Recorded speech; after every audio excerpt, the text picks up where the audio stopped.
As crianças podem sair agora para o seu culto infantil.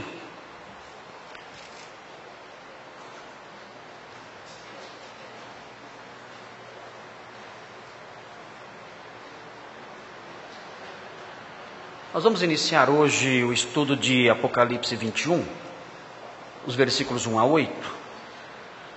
Eu quero apresentar para os irmãos nesse texto, se o Senhor permitir, se o Senhor nos abençoar ao longo dessa exposição, eu quero apresentar aos irmãos 4 realidades que esse texto mostra, e essas realidades estão dispostas nesses 2 parágrafos da seguinte maneira. A primeira realidade é a realidade de um novo universo. A realidade de um novo universo. E essa realidade está consubstanciada no versículo 1. É o primeiro versículo que fala da realidade de um novo universo. Nós estamos falando já há várias semanas sobre a vida após a morte. E eu estou tentando quebrar da mente dos irmãos as noções infantis acerca da vida após a morte. A gente morre e vai para o céu e fica lá tocando harpa. Quero quebrar totalmente, arrancar da cabeça dos irmãos essa ideia. Nós vamos sim para o céu, não vamos tocar harpa não. Nós vamos para o céu, mas haverá a ressurreição dos mortos, como já expliquei. Haverá depois a vinda do Senhor, quando voltaremos com Ele, nossos corpos transformados, ressurretos, voltando com Ele. Teremos depois o reino milenar de Cristo. Falei sobre esse reino enquanto estudamos Isaías 2, versículos 1 a 4. Falamos várias semanas sobre esses 4 versículos. E depois disso ainda haverá o novo céu e a nova terra, um novo universo. Tudo isso nos aguarda na vida após a morte. E o versículo 1 fala desse novo universo. A outra realidade de que esse texto fala é mencionada nos versículos 2 e 3. E essa nova realidade é uma nova cidade. Nós vamos falar de uma nova cidade. É algo simplesmente fantástico, extraordinário. Nem os maiores criadores de Hollywood conseguiram imaginar uma cidade como essa, acerca da qual vamos falar aqui, quando estivermos abordando os versículos 2 e 3.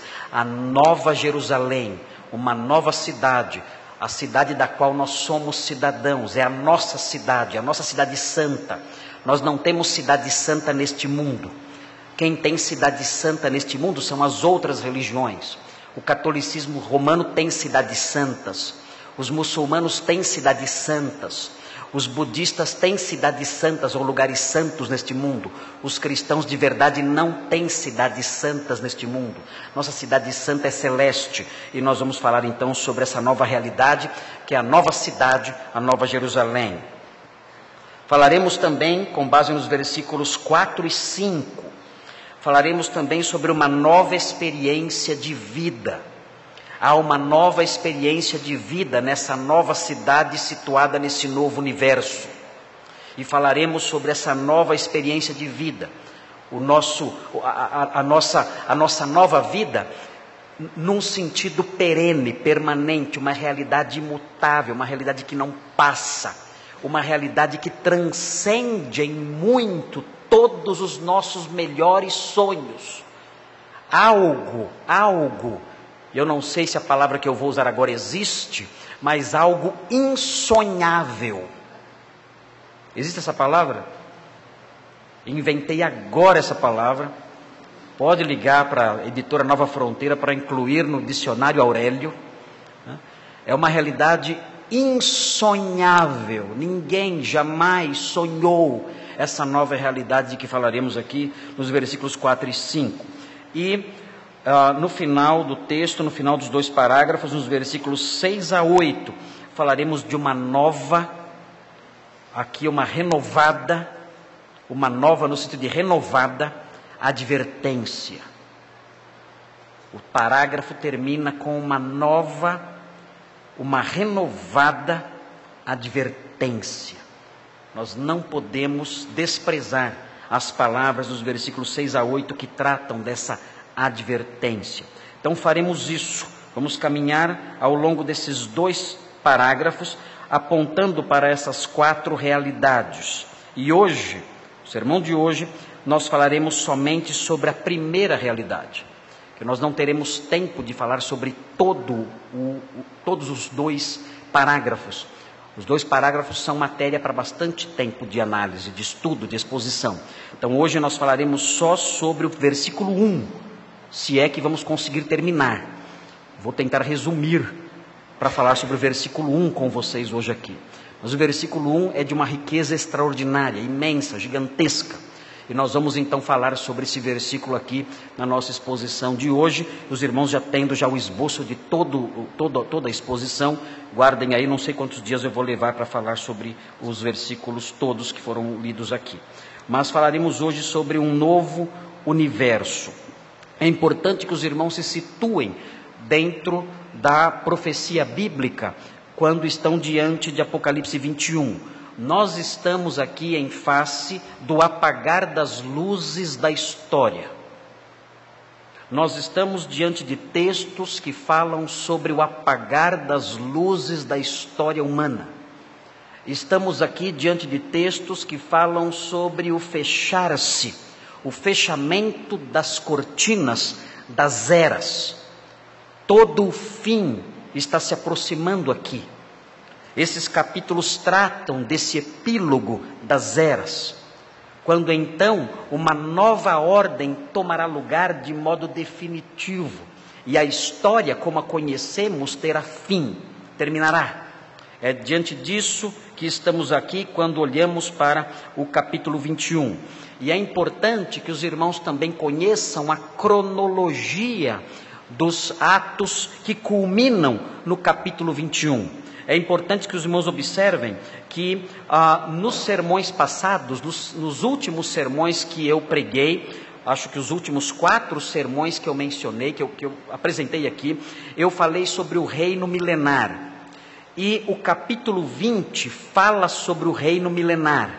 Se os irmãos virarem a página da Bíblia, voltarem um pouquinho para trás, os irmãos verão no capítulo 20 uma menção do milênio, do reino milenar, de que Isaías 2 fala. É importante que os irmãos estejam atentos para entender essa cronologia. Nós falamos sobre esse reino com base não em Apocalipse, ainda que tenhamos feito remissões ao texto do Apocalipse. Nós falamos sobre o milênio com base no texto de Isaías 2. Os irmãos veem aí no capítulo 20, os versículos 1 até o 3 falam desse reino, os versículos 4 a 6 também falam desse reino, e se os irmãos olharem os versículos 7 a 10, os irmãos verão como esse reino vai terminar. O reino de 1000 anos vai acabar. O reino messiânico de 1000 anos, o Senhor reinando no trono de Davi, durante 1000 anos, é um reino que tem um termo final. E como acaba esse reino? Esse reino, os versículos 7 a 9 dizem, observem, diz assim, os versículos 7 a 9 dizem: quando porém se completarem os 1000 anos, é o término do milênio, Satanás, que tinha sido preso no começo dos 1000 anos, será solto da sua prisão, e sairá a seduzir as nações que há nos 4 cantos da terra, Gog e Magog, a fim de reuni-las para a peleja. Nós estudamos nos sermões passados, falamos que durante o milênio, as pessoas que entrarem vivas para o milênio, elas terão filhos, e esses filhos terão seus filhos também por sua vez, e a população toda do mundo então continuará tendo aí o seu crescimento normal, o seu avanço normal, e surgirão então, nascerão então pessoas que não terão fé no Messias, estarão sujeitos ao Messias apenas nominalmente. A Bíblia diz que no final dos 1000 anos, Satanás será solto e seduzirá as nações e conseguirá juntar um grande exército de pessoas que se sujeitavam ao rei de má vontade. E o texto diz que essas nações são como o número de grãos de areia que há no mar. O texto diz: o número dessas é como a areia do mar. Um grande exército. Marcharam, diz o texto, então pela superfície da terra e sitiaram o acampamento dos santos e a cidade querida, Jerusalém terrena. Desceu, porém, fogo do céu e os consumiu. É assim que termina o milênio, com a destruição de todos aqueles que se rebelaram contra o rei ao fim desse período milenar. É interessante notar isso, porque isso faz com que algumas teorias acerca do comportamento humano caem por terra. Muitas pessoas dizem que o homem é produto do meio. As pessoas são más porque o meio ambiente, o ambiente é mau. Então, é aí que está o problema da maldade. O ser humano, dizem, ele é intrinsecamente bom. Ele tem um coração bom. Há bondade em você. Nós vemos isso sendo apregoado todos os dias na televisão, nos filmes de Hollywood, nas novelas. Há bondade em você. Canso de ver isso nos filmes, quando alguém está aconselhando um bandido, um estuprador, um assassino terrível, a pessoa diz: eu sei que há bondade em você. Não sei onde está, mas eu sei que há. Parte do pressuposto de que existe bondade, o ser humano é intrinsecamente bom. O problema é o meio que o cerca. A doutrina do milênio mostra que isso é uma imensa lorota. Porque se haverá um ambiente santo, se haverá um ambiente onde reina a justiça, a paz, o conhecimento, esse ambiente será o reino milenar. E mesmo assim, os homens se insurgirão contra o Messias, mostrando que o problema está no coração. Os irmãos acham que o diabo vai ter muito trabalho? Acham que ele vai gastar muito tempo para arrebanhar essas pessoas? Será que vai ser difícil para ele isso? Não. Vai ser muito fácil. Porque o mal está no coração das pessoas.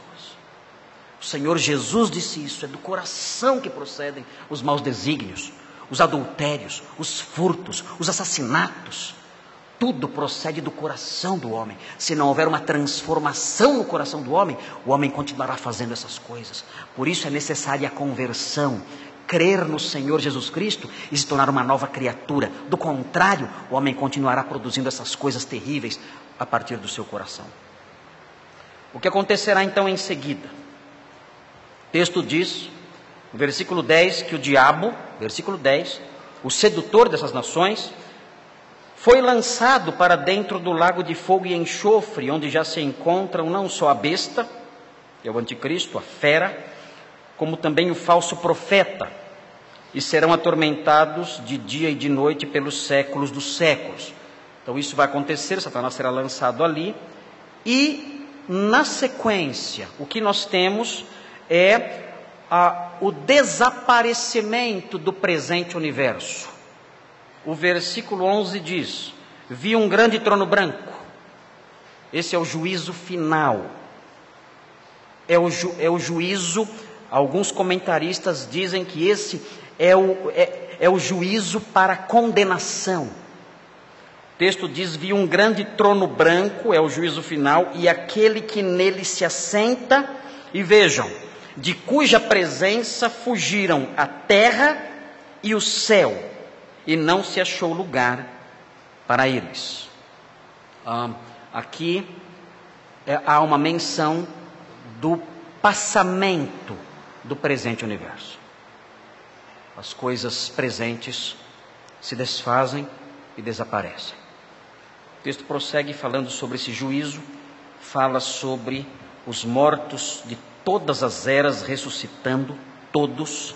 Até agora falamos sobre a ressurreição dos salvos apenas. Aqui neste momento, diante do trono branco, ressurgem todos os mortos, desde Adão até o dia final.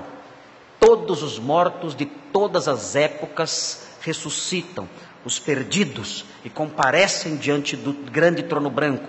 E o texto diz que, tendo sido condenados, serão lançados no lago de fogo, que é a segunda morte. E então, depois desse juízo final, então nós chegamos no capítulo 21. Capítulo 21 falando sobre o novo céu e a nova terra. Essa é a sequência dos eventos. É importante os irmãos notarem que esse texto, Apocalipse 21, de 1 a 8, não trata de modo alegórico ou figurado da igreja na era presente. Alguns querem propor isso, Dizer não, Apocalipse 21, de 1 a 8, na realidade é uma alegoria para a época presente. Isso não pode ser. Isso não pode ser porque há menções nesse texto que fazem com que isso não caiba de modo nenhum na atualidade. O versículo 4, por exemplo. O versículo 4 diz: e lhes enxugará dos olhos toda lágrima, e a morte já não existirá. Já não haverá luto, nem pranto, nem dor, porque as primeiras coisas passaram. Como isso pode se ajustar de algum modo, mesmo alegoricamente, aos dias modernos? Isso é impossível. O texto diz no versículo 27, falando sobre a Nova Jerusalém, uma descrição da Nova Jerusalém, dando detalhes sobre a Nova Jerusalém. O texto dá até as medidas da cidade. E no versículo 27 fala sobre ela, dizendo: nela nunca jamais penetrará coisa alguma contaminada, nem o que pratica abominação, nem mentira, mas somente os inscritos no livro da vida do Cordeiro. Isso não se aplica à igreja moderna, já que a igreja moderna, nós sabemos, o joio convive ainda com o trigo. Não há como escapar disso. Toda igreja tem o trigo, toda igreja tem o joio. Inclusive esta. Todas têm. Não há como escapar. Então, na Nova Jerusalém não haverá só trigo, o joio não existirá mais. Por isso é importante que aqueles que são joio avaliem sua vida, porque o tempo de convivência com o povo santo, o tempo em que os pecadores permanecem na congregação dos justos, passará. O Salmo 1 diz: os pecadores não permanecerão na congregação dos justos, eles serão separados. De modo que é importante que você avalie a sua vida e veja se você é trigo de Deus ou joio do maligno. E descobrindo que é joio do maligno, mais uma vez, se curve aos pés do Cordeiro, se curve aos pés do Rei dos Reis, diga: Senhor, transforma-me em trigo teu, transforma-me em teu trigo, para que eu possa ser o teu pão, alimentando os meus irmãos, para que eu possa ser o pão puro de Cristo, alimentando os meus irmãos. Muda a minha vida, transforma a minha vida, eu quero ser uma nova criatura, não quero mais ser joio, eu quero ser trigo do Senhor. Faça isso, o Senhor ouvirá e o receberá na sua cidade um dia. Tendo feito essa ressalva, então vamos olhar para o versículo 1. O versículo 1 diz assim, acompanhe aí na sua Bíblia, o versículo 1 diz o seguinte: Vi.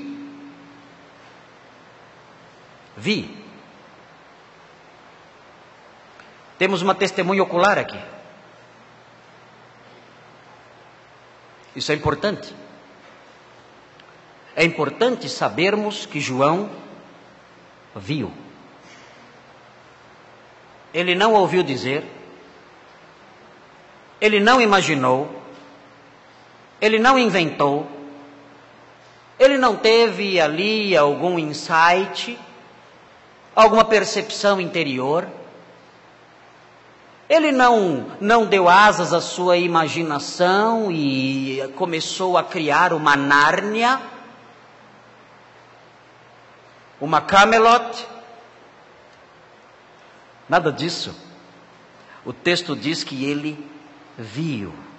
Ele diz: então eu vi.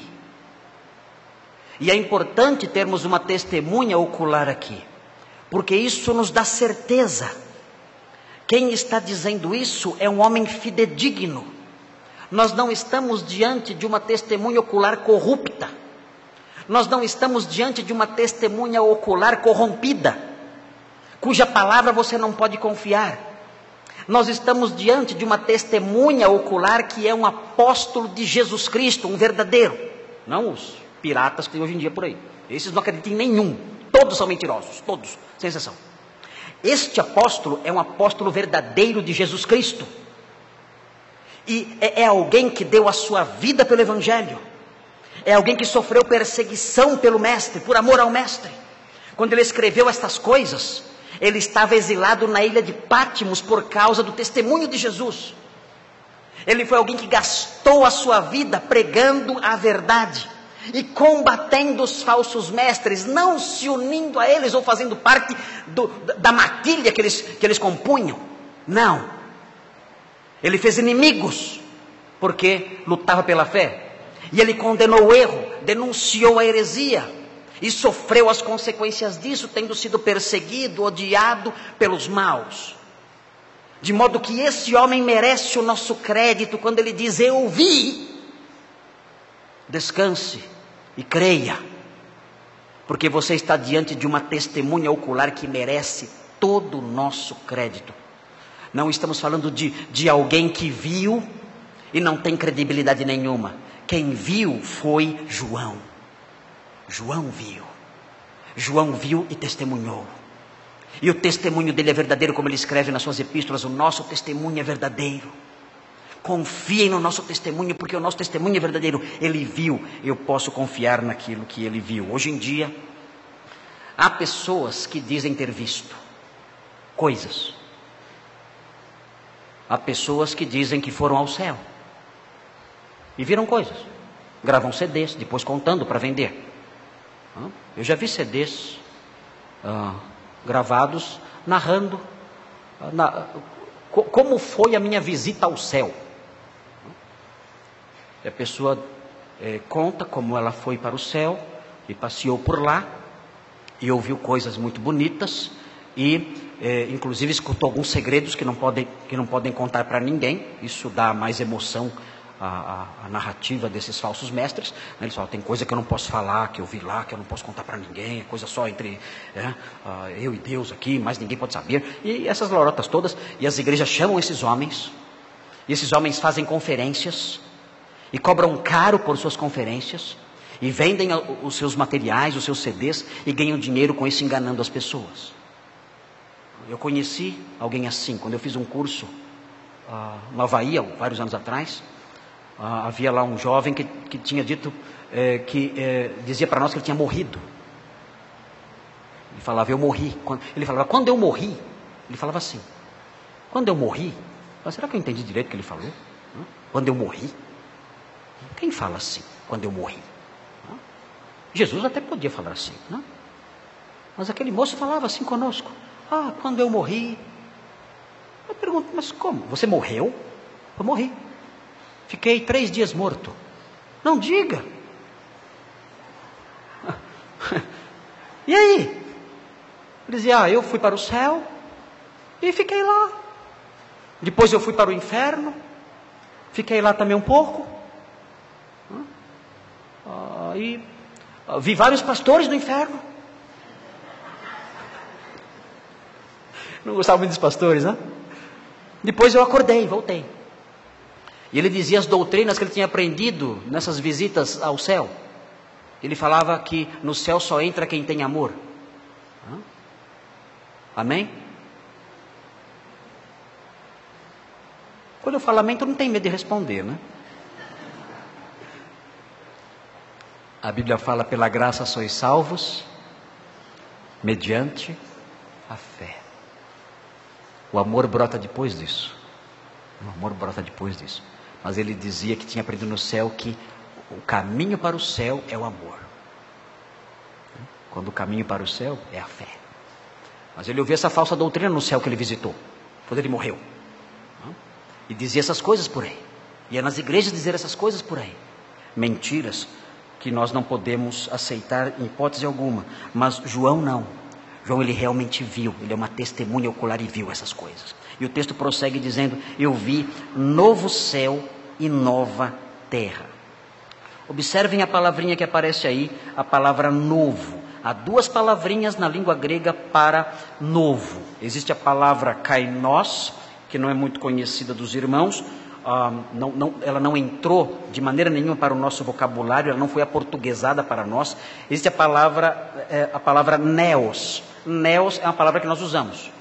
Nós falamos de neo-ortodoxia, neoliberalismo. Neo significa novo e kainos também significa novo. As 2 palavras são sinônimas. Você pode usar tanto kainos quanto neos, que significa a mesma coisa. Mas Parece que kainós significa especialmente novo, em termos não tanto de tempo, mas em termos de qualidade. Isso porque esse novo céu e essa nova terra terão qualidades diferentes. Primeira qualidade diferente, é um céu e uma terra que não passarão. É um céu e uma terra que são incorruptíveis. É um céu e uma terra novos nesse sentido, nessas qualidades que tem. Há coisas diferentes nesse novo céu e nessa nova terra. Veja, por exemplo, o versículo 23, algo diferente aqui. O versículo 23 fala de algo novo, algo diferente nesse universo. É um universo diferente do nosso. Vejam, o texto diz no versículo 23, a cidade não precisa nem do sol, nem da lua.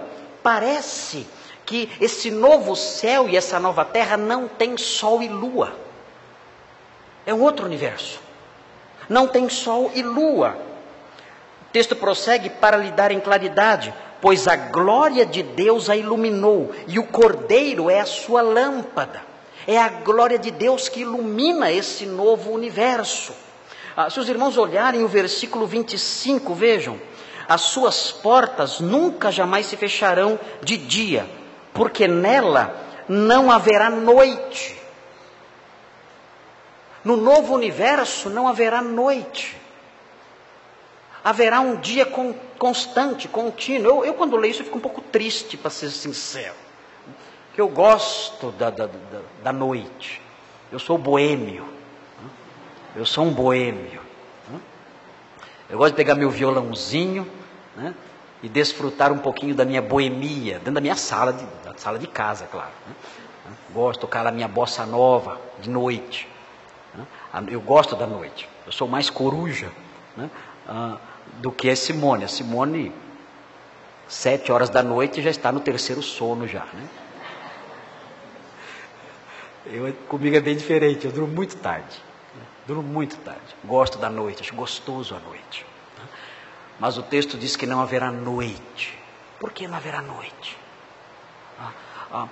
A impressão que nós temos quando nós olhamos para o novo universo é que o Senhor quer remover tudo aquilo que possa trazer lembrança de medo para nós.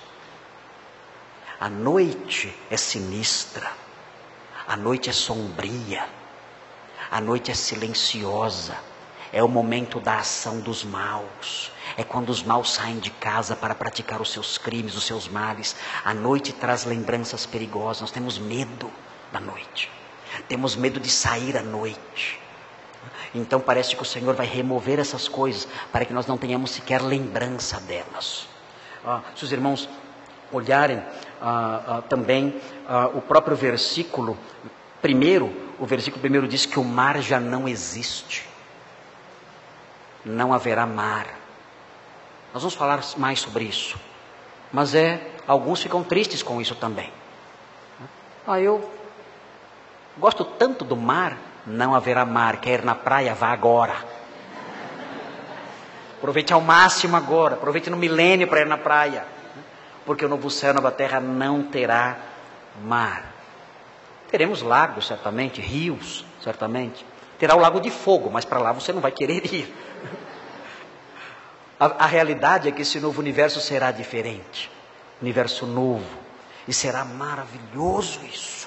É um novo céu e uma nova terra. Não teremos sol, não teremos lua, não teremos noite, não teremos mar. Algo novo, algo diferente. E por que será assim? Por que esse novo universo será assim? Os irmãos se lembram quando eu falei para os irmãos sobre a ressurreição dos mortos? O Senhor, o apóstolo Paulo, falando por inspiração do Senhor, dizia que o estado do homem sem corpo, né, o homem desencarnado, quer falar a palavra desencarnado, lembra um pouco o espiritismo, né?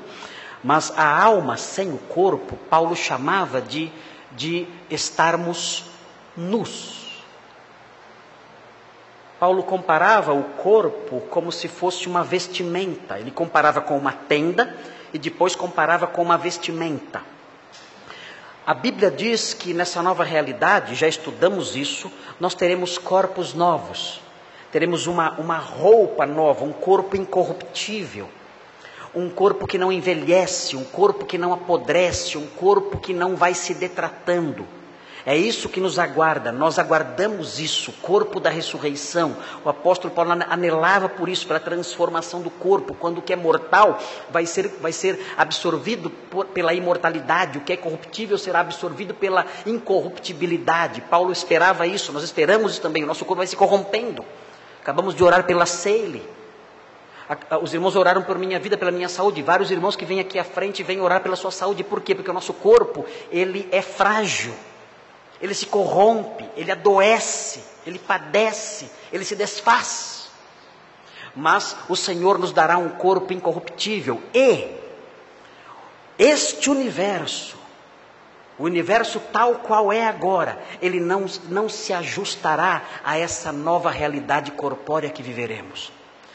Teremos corpos gloriosos e incorruptíveis, de modo que o novo universo deverá se ajustar a isso também, ser um universo novo e incorruptível, se ajustando a essa realidade nossa.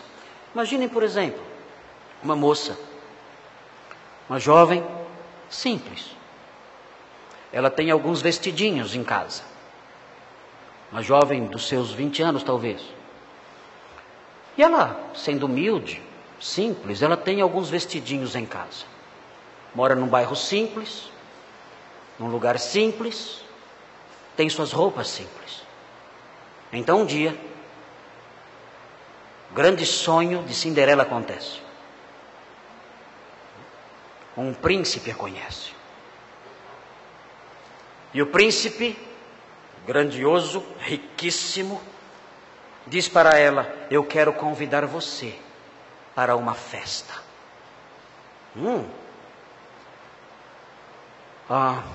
Qual seria a primeira preocupação dessa moça?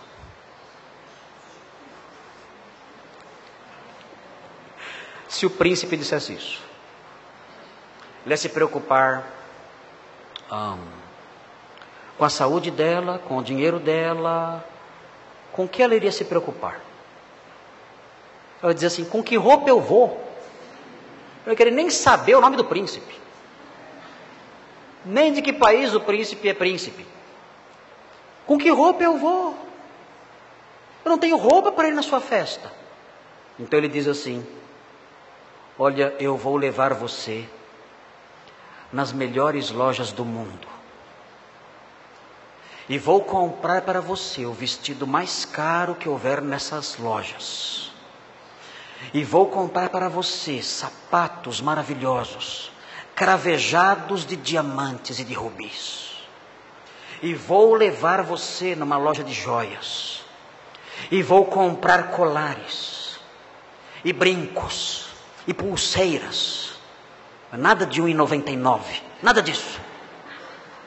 Nada de bijuterias compradas na Avenida Paulista, lá nos marreteiros, não. Coisas caríssimas. Vou vestir você como nenhuma rainha neste mundo jamais se vestiu. Vou comprar perfumes para você. Perfumes Jequiti.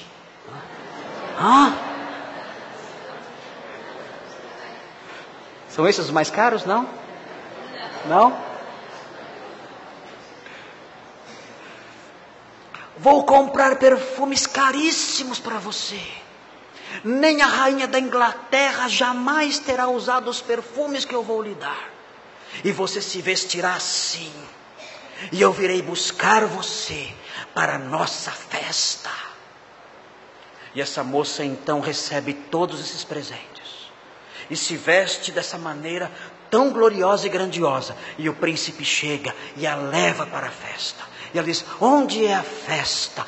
Onde é o lugar dessa festa tão gloriosa que eu estou aguardando há tanto tempo? E ele diz: essa festa é no bar do Chicão.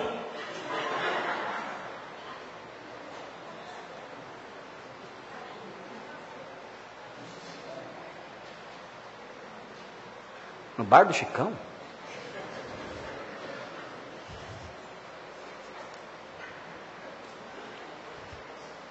Mas o bar do Chicão eu já conheço.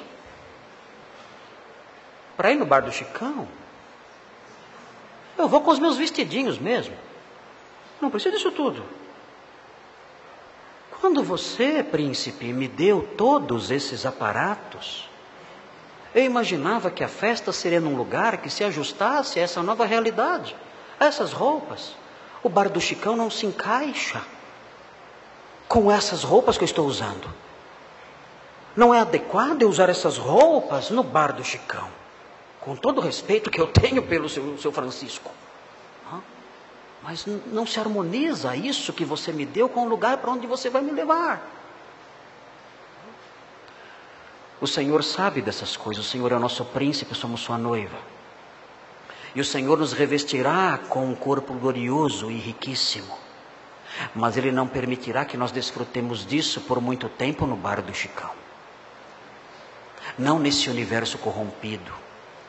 Não nesse universo que se deteriora. Não nesse universo marcado pela queda. O Senhor fará com que desfrutemos isso num novo universo. Tão glorioso, tão rico, tão magnífico quanto os nossos corpos. E então sim, a história chegará ao seu apogeu.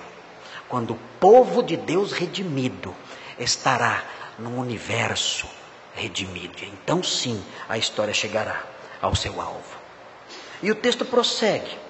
Vejam o que diz a sequência.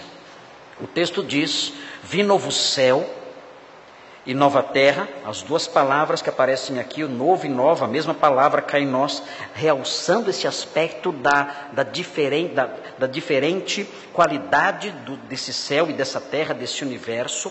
E o texto prossegue dizendo: pois o primeiro céu e a primeira terra passaram. Como isso vai acontecer? O versículo 20 e 11, diz que o céu e a terra fugiram da presença daquele que se assenta no grande trono branco. Mas não dá detalhes acerca disso. Como esse universo vai passar? Como o Senhor dará cabo desse universo? É importante que nós saibamos como isso vai acontecer, para que o nosso apego a esse universo não seja tão intenso. Vejam o que diz 2 de Pedro. 2 de Pedro dá detalhes sobre isso. Você quer saber o que vai acontecer com o seu carro novinho? Quer saber? Você quer saber o que vai acontecer com a sua casa própria? Quer saber? Quer saber o que vai acontecer com a sua fazenda, com o seu sítio, com a sua chácara, com a sua casa? Nós nos apegamos tanto a essas coisas. Fazemos delas o centro da nossa vida. Vivemos para elas. Morremos por elas. Mas vejam que o texto diz em 2 de Pedro 3. O texto diz assim, nos versículos 10 em diante. Vejam aqui a revelação de Pedro sobre o futuro deste mundo. Como esse universo vai passar? O texto diz: virá entretanto como ladrão o dia do Senhor. O dia do Senhor é uma expressão muito ampla, envolve tudo, inclusive o novo céu e a nova terra. E vejam, no qual os céus passarão com estrepitoso estrondo, é uma imensa explosão. Haverá uma grande explosão dando cabo do universo. E vejam, e os elementos se desfarão abrasados. Tudo se derreterá. Tudo será consumido. Tudo, os céus e a terra, tudo será consumido pelo fogo. O texto prossegue: também a terra e as obras que nela existem serão atingidas. Nada ficará de pé. Este salão que construímos com tanta dedicação, as coisas que nós compramos, as coisas que construímos, nós temos que ter ciência, que temos que zelar por essas coisas, mas nós não nos podemos apegar a elas intensamente, porque a palavra de Deus diz que tudo isso passará. será consumido pelo fogo e não haverá mais nada disso e nem memória disso. O texto diz no versículo 11, em termos de aplicação: visto que todas estas coisas hão de ser assim desfeitas, deveis ser tais como os que vivem em santo procedimento e piedade. Ou seja, o apóstolo Pedro diz: não sejam pessoas materialistas, não sejam pessoas que fazem das coisas materiais o centro de suas vidas. Façam do centro das suas vidas a santidade de procedimento e a piedade, a reverência. É isso que tem que ser o centro da sua vida. Essas coisas todas vão se desfazer. E se elas vão se desfazer, valorizem outras coisas que não se desfazem. E o que não se desfaz? O santo procedimento, a piedade, a reverência pelas coisas de Deus. Nós vivemos dias em que há um procedimento vergonhoso até entre os crentes. Os crentes se comportam de modo vergonhoso. Crentes se vestem de modo vergonhoso. Crentes falam, usam uma linguagem, usam palavras vergonhosas. Crentes se relacionam uns com os outros de forma vergonhosa. Crentes nutrem amizades, namoros, noivados vergonhosos. E se preocupam muito mais com adquirir coisas materiais do que com o santo procedimento. Os crentes se igualam ao mundo, tendo um procedimento que não tem nada de santo. Pegam suas Bíblias, vão às igrejas, mas a vida dessas pessoas não reflete essa preocupação do apóstolo Pedro. Não há um santo proceder. Olhe para a sua vida e veja se há na sua vida um santo proceder. O mundo se afasta disso.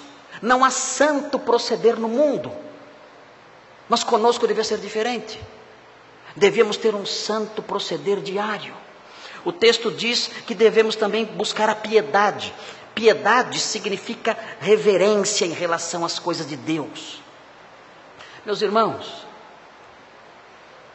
eu creio, que se há um meio em que o nome de Deus é desrespeitado e blasfemado, esse meio não é o carnaval carioca, esse meio não é o carnaval paulista, esse meio onde o nome de Deus é desrespeitado e blasfemado continuamente, não são as baladas que há por aí. Essas pessoas nem lembram do nome de Deus. Se há um meio em que o nome de Deus é desonrado, blasfemado, desrespeitado, pisoteado, esse meio é o meio evangélico. É assustador. É assustador. Pessoas se comportam como animais e dizem: sabe o que é isso? Sabe por que estou rolando e latindo? Porque o Espírito Santo está atuando em mim. Blasfêmia. Blasfêmia. Outros dizem: eu reivindico de Deus isso, eu não aceito isso e reivindico aquilo. Blasfêmia contra Deus, que é Senhor de tudo. Se há um meio onde não há reverência diante de Deus, se há um meio onde as pessoas não se curvam humildemente diante dele, reconhecendo a sua glória, a sua santidade e sua soberania, esse meio é o meio evangélico atual. Pedro diz: as coisas vão passar, e a preocupação central de vocês não deve ser com as coisas que cercam vocês, esse universo material que os cerca, que atrai tanto vocês. Vocês deveriam se preocupar com o santo procedimento e com a piedade e a reverência. O nome de Deus é blasfemado no meio de vocês e por causa de vocês. Os pastores de vocês são estelionatários, são ladrões, são mentirosos, são falsos mestres. Os homens que há no meio de vocês são adúlteros, são hipócritas, fingem uma espiritualidade que não existe, As mãos que levantam na hora do louvor são as mãos que são usadas para imoralidades e furtos. E por causa disso, o nome de Deus é blasfemado no nosso meio. Nós deveríamos buscar o santo procedimento e a piedade, sabendo que tudo passará. E são esses valores somente que Deus leva em conta. O versículo 12 diz: esperando e apressando a vinda do dia de Deus. Não há como você apressar a vinda de Deus no sentido de você fazer com que aconteça mais rápido. Apressar aqui significa se comportar de modo que sabe que algo vai acontecer com urgência. Isso é o sentido da palavra apressar aqui. Comporte-se sabendo que algo vai acontecer com urgência. Então comporte-se como quem tem ciência dessa urgência. Esse é o sentido de apressar aqui. Por causa do qual os céus incendiados serão desfeitos e os elementos abrasados se derreterão. Esse é o fim do nosso universo. Quando o texto diz no versículo 1 que o primeiro céu e a primeira terra passaram, esse texto nos remete a 2 de Pedro 3, 10 a 13, e o texto de 2 de Pedro 3, 10 a 13 mostram como isso vai acontecer. Todo o universo acabará com fogo. E o versículo termina.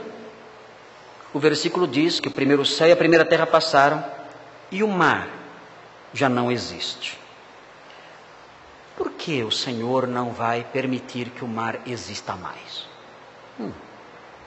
Muitas pessoas, muitos comentaristas dizem que no livro do Apocalipse, o mar não é somente uma palavra que aponta para o aglomerado de águas, para os oceanos, ainda que esse sentido exista no Apocalipse.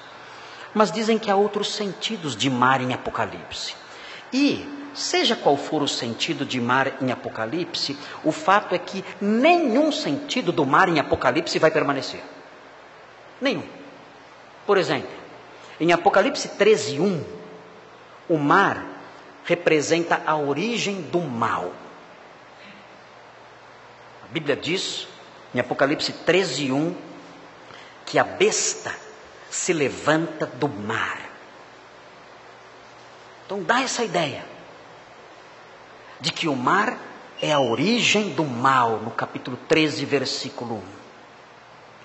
Se os irmãos olharem o capítulo 17, nos versículos 1 e 15, os irmãos verão que o mar são as nações que se rebelam contra Deus. É um outro sentido do mar. O irmão tem que ler o versículo 1 e depois ler o versículo 15. O versículo 1 menciona o mar, as muitas águas. O versículo 15 explica o que é o mar. O versículo 15 fala, no capítulo 17, que o mar são as nações. Se os irmãos olharem o capítulo 20, no versículo 13, os irmãos verão que o mar é o lugar dos mortos. O Apocalipse tem 3 lugares de mortos. Capítulo 20, versículo 13, fala que o mar dará aos seus mortos, assim como a morte e o além. São 3 lugares de mortos: o mar, a morte e o além. Então, o mar seria um dos lugares dos mortos. Se bem que morte e além pode se referir à mesma coisa. Existe na Bíblia uma figura de linguagem chamada endíades. Endíades. Essa figura de linguagem, endíades, significa um através de 2. Um através de 2. Diz. Um através de 2. Então, quando o autor bíblico quer se referir a uma coisa apenas, às vezes ele usa 2 palavras. Pode ser isso aqui. Pode ser uma endíades. Quando fala de morte e além, pode estar se referindo a um lugar através de 2 palavras: a morte e o além. Entenderam isso? Vou dar um outro exemplo de endíades. fez Deus o homem à sua imagem e semelhança. O que é imagem e o que é semelhança? É a mesma coisa. Imagem e semelhança é a mesma coisa. Mas o autor se refere a uma coisa através de duas palavras. É um em, de a, através, diz. Um através de dois. Então, imagem e semelhança é uma coisa só. Mas é referido através de duas palavras. Eu sei que tem estudos, imagem é isso, semelhança é aquilo. Eu sei que está cheio disso aí. Irmão, vai procurar o que é imagem e semelhança, vai encontrar na internet um monte de estudo. Imagem é isso, semelhança é aquilo, imagem é o corpo, semelhança é a alma. É uma festa. Não é nada disso, tudo lorota. É uma endia disso, só isso. Duas realidades através de uma palavra só. E talvez isso seja o caso aqui. Mas o mar aqui é visto como um lugar de mortos. Uma espécie de cemitério. Há pessoas sepultadas no mar. De modo que é um lugar sombrio, tenebroso. No capítulo 18 do Apocalipse, nos versículos 10 a 19, nós não vamos ler, o mar representa o meio principal através do qual acontece o comércio das nações inimigas de Deus. O comércio corrompido, o comércio que gera orgulho nas nações é feito através do mar. O mar é o veículo disso, é um veículo mau. E em outras passagens, capítulo 5, versículo 13, capítulo 7, de 1 a 3, capítulo 8, 8 e 9, capítulo 10, 2, capítulo 10, 5 e 6, capítulo 10, versículo 8, capítulo 14, versículo 7, capítulo 16, versículo 3. Em todas essas passagens, o mar significa oceano, literal. Quais desses sentidos nós temos aqui? O mar já não existe. Todos. Todos.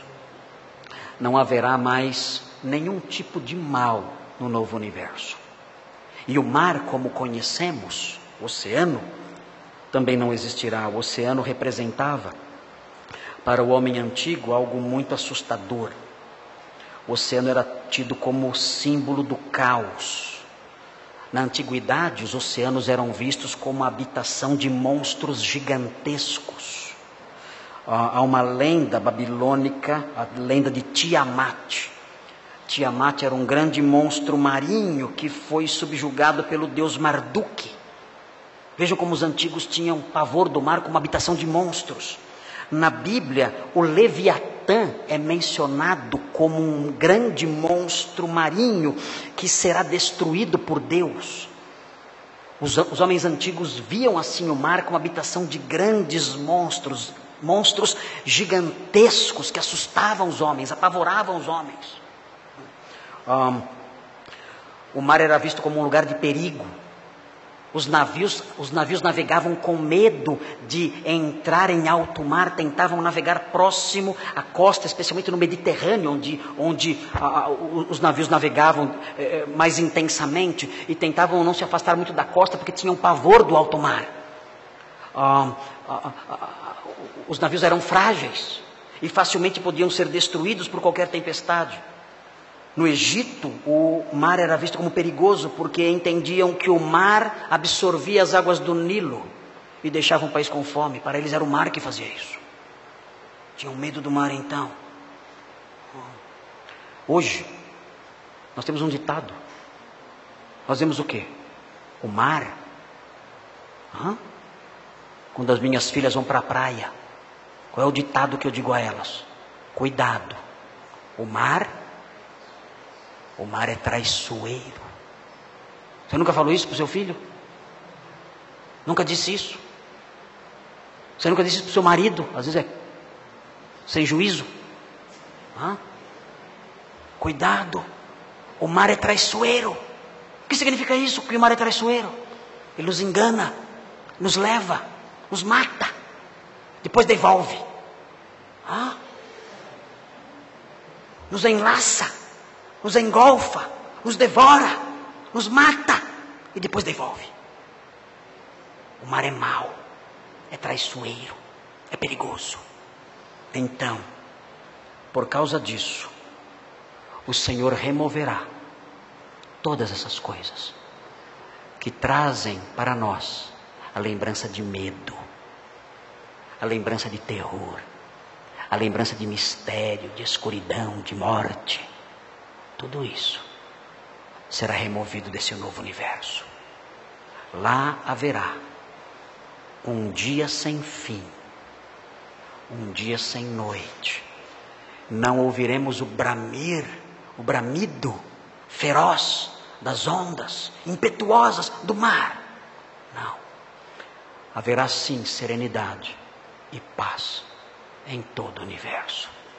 E ali viveremos pelos séculos dos séculos, quando não houver mais séculos. Isso é muito bom. Vocês não acham? Isso faz a vida aqui se tornar indesejável até certo ponto. É por isso que João, quando terminou o seu livro, ele disse o quê? Estou com pressa, tenho um compromisso amanhã. Tem aluguel para pagar amanhã. Conta de luz venceu. Foi assim que ele terminou o seu livro? Como é que ele terminou o seu livro? Quando ele terminou o seu livro, ele disse: vem. Vem, Senhor Jesus. Vem. Eu quero tudo isso já. Vem. Começa. Desencadeia esses fatos. Vem buscar tua igreja. Vem ressuscitar os teus mortos. Leva a noiva para a tua câmara. Inicia as bodas do Cordeiro. Promove o passar dos anos para que a sua vinda seja real. E que seus pés se assentem ali, toquem ali no Monte das Oliveiras. E o seu reino de 1000 anos comece. E a rebelião dos maus aconteça ao final. E um novo céu e uma nova terra tome lugar na história. E nós desfrutemos disso para sempre, dessa paz sem fim. Vem, vem, Senhor, depressa. E nós aguardamos tudo isso, esperamos tudo isso. E é bom que aguardemos, é útil que aguardemos. Mas notem, há um sentido, irmãos, e eu quero terminar com isso. Há um sentido em que tudo isso já começou. Como assim? Como? Pastor, vi novo céu e nova terra. O primeiro céu e a primeira terra passaram, e o mar já não existe. É um novo universo. Há um sentido em que essa nova criação de Deus já começou. Como? O apóstolo Paulo escreve assim: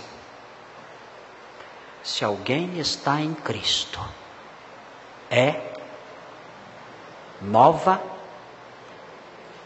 criação. O tradutor fez errado aí. Se alguém está em Cristo, é nova criação. Novo céu, nova terra. As coisas velhas já passaram. As coisas velhas ficaram para trás. O primeiro céu e a primeira terra passaram. O mar já não existe. As coisas velhas já passaram. Eis que tudo se fez novo. Segundo aos Coríntios 5,17, é uma repetição de Apocalipse 21:1. É a mesma estrutura. Fala de uma nova criação e fala das coisas que passaram. Só que traz isso para a nossa realidade agora. E diz, olha, esse novo céu e essa nova terra, essa nova realidade, esse novo universo, tudo isso que aguardamos para o porvir já começou. E já começou, sabe aonde? Em você. Porque quando você creu em Cristo, o que aconteceu? Surgiu uma nova criação, uma nova criatura. As coisas velhas já passaram. Eis que tudo se fez novo. O que era velho e que agora não existe mais? Simples. Nós antes seguíamos fábulas. Nós seguíamos falsas religiões. Nós seguíamos falsos mestres. Nós seguíamos superstições. Essas coisas são coisas velhas, elas passaram. Hoje tentam impingir em nossa mente novas superstições, novas mentiras religiosas, novas religiões que são inventadas por aí com a capa de cristianismo tentando nos abraçar, mas nós deixamos tudo isso para trás. Nós somos novas criaturas, as coisas velhas já passaram, abandonamos de uma vez por todas as fábulas. O meio evangélico é repleto de fábulas, sabem por quê? Porque o meio evangélico está repleto de pessoas que não são novas criaturas. Porque se fossem novas criaturas, se os evangélicos atuais fossem novas criaturas, se todos eles fossem de fato, e não somente um aglomerado de fanáticos enlouquecidos, mas novas criaturas, teriam discernimento e não seguiriam as fábulas, porque as coisas velhas teriam passado. Muitos evangélicos foram para igrejas evangélicas e na realidade só mudaram de terreiro. Só mudaram de terreiro, porque o que vem nas suas igrejas é pior do que o que se vê num centro de umbanda. Mas o crente verdadeiro não. O crente verdadeiro abandonou as fábulas, as coisas velhas já passaram. Eis que tudo se fez novo. Ele crê na verdade, na doutrina pura de Cristo, e é só isso que reina em sua mente. Ele abandonou as imoralidades, as coisas velhas já passaram. Ele abandonou fornicações. A fornicação acontece entre pessoas que não são casadas. É a imoralidade sexual entre pessoas que não são casadas. O namorado com sua namorada, o noivo com sua noiva. O mundo é um mundo de fornicadores. Os jovens deste mundo são fornicadores. Os adolescentes deste mundo são fornicadores. A fornicação reina na nossa sociedade. É algo normal, é algo alardeado. É algo proclamado de cima dos telhados, do alto dos telhados. As pessoas não têm vergonha de dizer que são fornicadoras. Mas nós não. Somos novas criaturas, as coisas velhas já passaram. Nós abandonamos a imoralidade da pornografia, que é uma prostituição gráfica. Nós pagamos para ver. Para ver imoralidade é uma prostituição gráfica. Nós pagamos internet para ter acesso à pornografia. É uma prostituição virtual. Mas para nós isso não existe mais. As coisas velhas já passaram. Eis que tudo se fez novo. Nós abandonamos nossos adultérios. Adultérios envolvem pessoas casadas. Nós abandonamos nossos adultérios. Nós vivemos em pureza com nossa esposa. O leito matrimonial é santo para nós, porque as coisas velhas já passaram. Eis que tudo se fez novo. Nós abandonamos as maldades. Não abandonamos apenas fábulas e imoralidades. Abandonamos maldades. A maldade consiste em ter prazer em promover o sofrimento de alguém. A pessoa tem prazer em ver alguém chorar, sofrer fisicamente, emocionalmente. Nós tínhamos esse prazer. Mas as coisas velhas já passaram. Nós não temos mais maldades. Nós temos prazer em ver o bem do outro. Nós temos prazer em ver a felicidade e a alegria do outro. Nosso coração mudou. Somos novas criaturas, as coisas velhas já passaram. Nós éramos marcados por contendas. Contendas. Na palavra de Deus, as obras da carne, a maioria das obras da carne são ligadas a contendas. São gritarias, discórdias, brigas, invejas. São obras da carne. São contendas. Contendas dentro de casa. Irmã contra irmã. Irmã contra irmã. Irmão contra irmão. Marido contra esposa. São inimigos dentro da própria casa. Não podem se ver. Não podem olhar um para o outro. não podem se sentar lado a lado. Há contenda. Mas conosco não é assim. Nós somos novas criaturas. As coisas velhas já passaram. Eis que tudo se fez novo. Não é verdade? Você é uma nova criatura.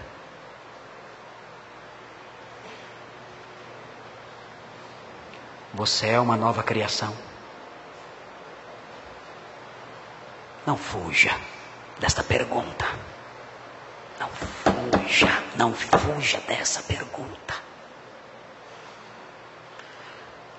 A imoralidade é algo que passou para você. As fábulas passaram, as maldades passaram, as contendas passaram. São coisas velhas. Tudo se fez novo. Não fuja dessa pergunta. Você é uma nova criação. Se você não é uma nova criação, você não verá a nova criação. Diga ao Senhor hoje: Senhor, quero ver a nova criação.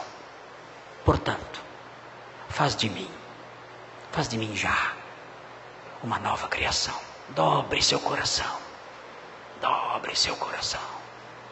Antes de dobrar o seu joelho no reino glorioso, no novo céu e na nova terra, de se prostrar diante do rei nesse reino glorioso, antes de prostrar-se assim, é necessário prostrar-se aqui dentro, no coração.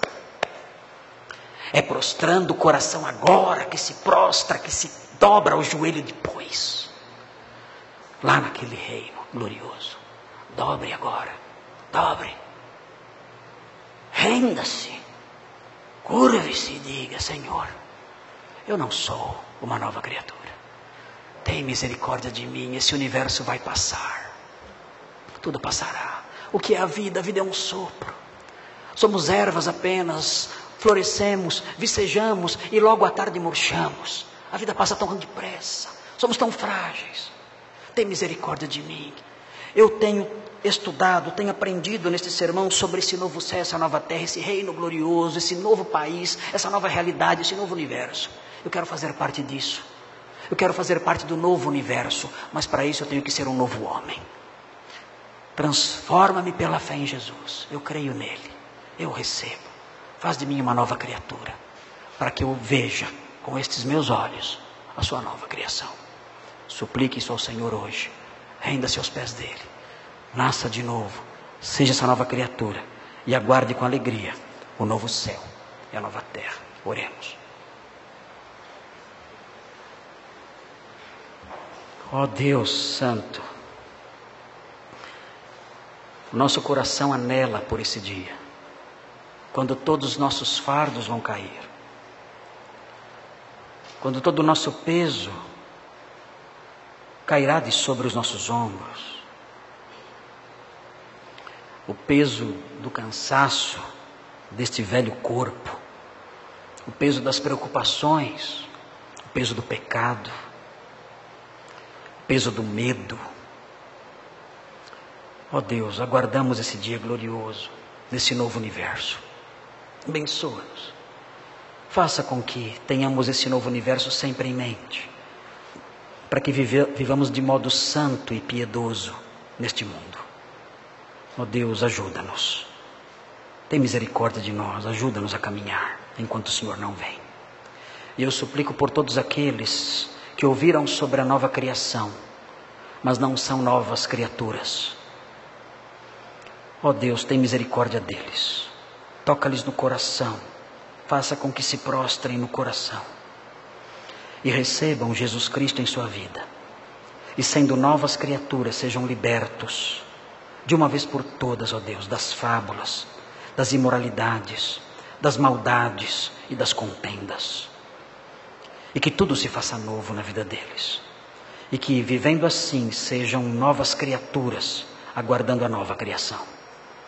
Pedimos essas bênçãos, em nome de Jesus. Amém.